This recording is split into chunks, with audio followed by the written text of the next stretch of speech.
سلام كما تكونوا كبرات تغطاتلتي سي ام اكسترا شو لتوزينا سبورت حيزنا لكم قريبنا لنا مكتتا لكم بخبرنا عدم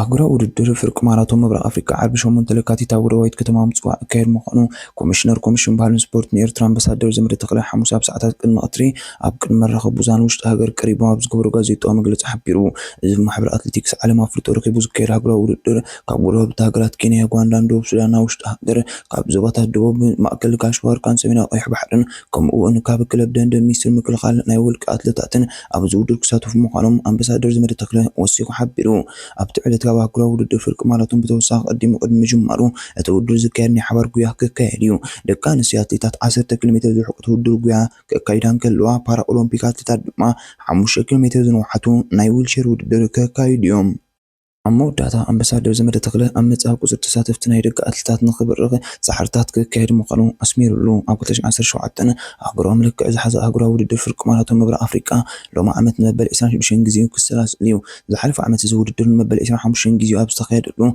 لا يزوادو أتلت سامسوم أمارة تعاوت له من بارو يذكر لا يزوا ما أكل أتلت أرهم كفلا بكلش عسر شو عتنا إذا هرمو سن حل دقن حركة لقيتن شو مونتن أسكاليتن لا يز أقرأ ودي البلد إجزي بمقانو كبرو سن كوينو تمزجيبو للو يو لما عمت المبل 10 شمونت جزء استخيد أبال بيلجيموت كلب إنتر ماتش بينام قرماي فارما ودرونا إذا عمت ذكر له تروفيسيس سالينس حموسا ساتر تخيدو أبزاني حرم عدو ودر تقردمتي 274 نت بحمش كيلومتر زر حقتو ما قيدوم أبزا بينام قرماي دي حركس بتاو در ذكر لا مدرك هولندا أبال إف إديكيشن فاندربرغ ودر بربع ساعات 4 دقائق 20 شمونت قاليت بمزام قدامي يكون تعويتو فرنسا أبال توتال إنرجي أنتون تركيزن نرويجا أبال أون إكسبرو إيرلان بليكراند ما بتمزاسال جدي كالعين سالسين ترتحيزوم حنصات رقيتهم أبزا ودر بخور نايز عمت ودر زكار بنيام قرماي ما ربعي ترتحيزو بخور سوسانا يسعينت بنايز عمتها مسكبو بنيام قرماي كرم مجمع نايز صوتا نتا ودر كعوة لا تقميت وزنبرة تقرر ما ينيرو بنيام كاب اسبانيو كي وزا حرب ساسا حرن ريال من حرم عدو ودر تروفي سيرات رامون تانا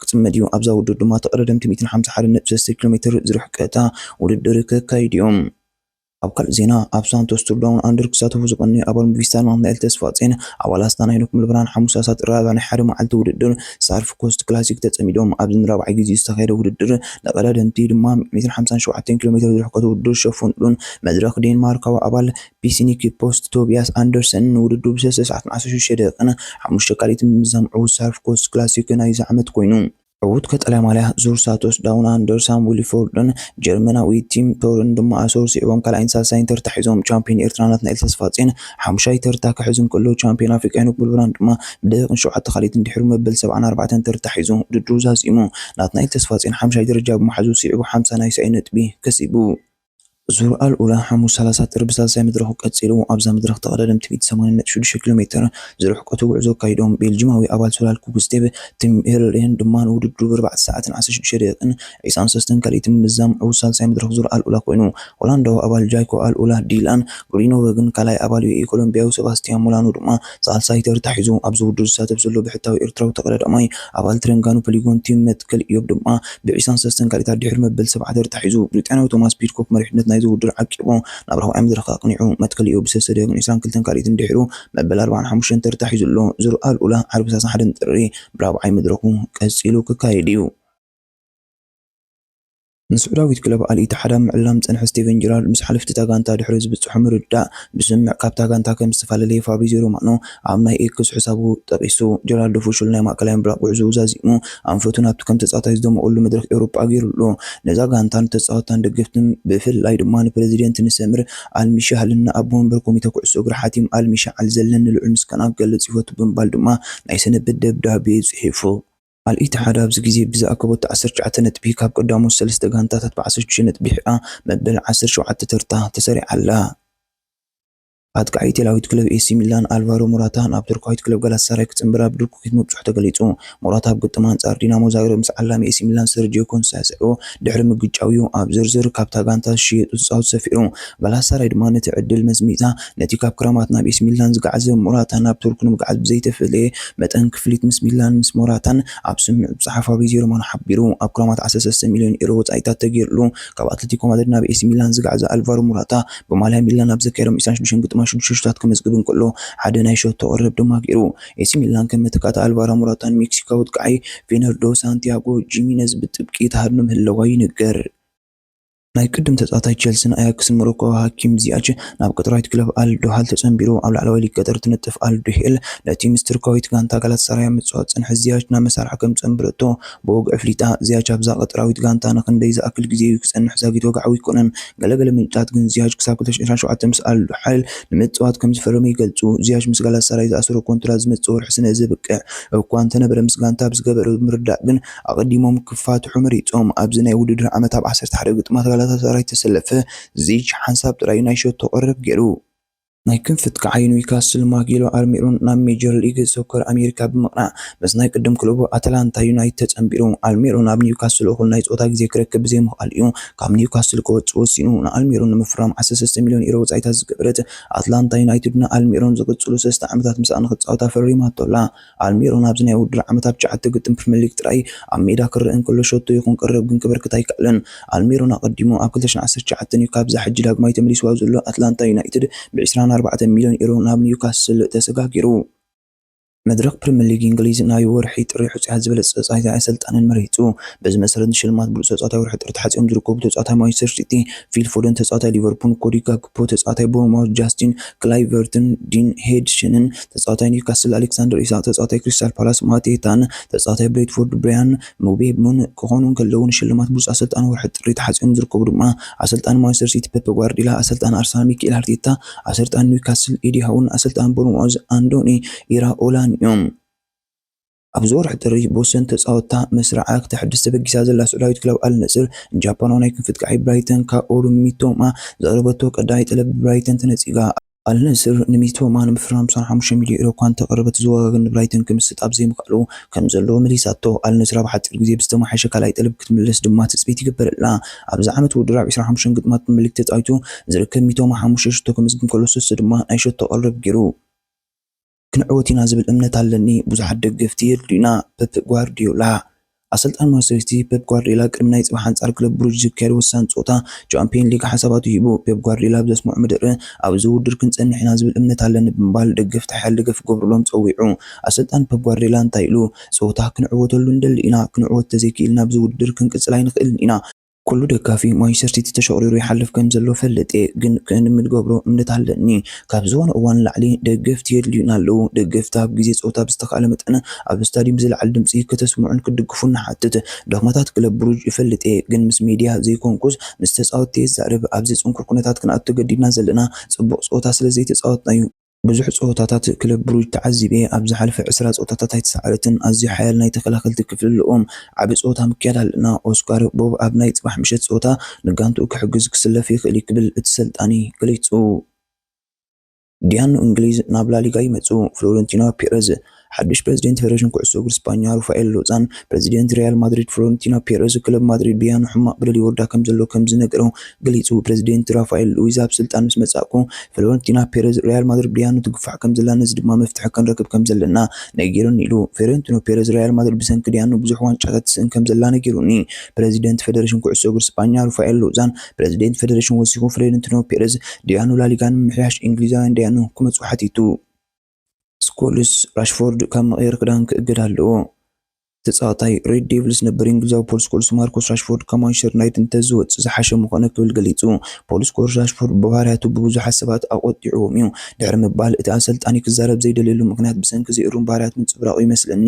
ስኮልስ ኣገባብ ልምምድ ዘርእዩን ኣከያይድኡን መንእሰያት ተጻወትቲ ኣርኣያ ዝኸውን ኣይኮነን። ብቕልጡፍ ካብታ ጋንታ ተዝኸይድ ጽቡቕ ምኾነ ኢሉ ስኮልስ ወሲኹ ማርኮስ ራሽፎርድ ከም ኣርኣያ ንላዕሊ ዝጥምት መንእሰያት ብምጥቃስ ኣብ መቐየሪ ክዳን ክባረር ኣለዎ ኢሉ።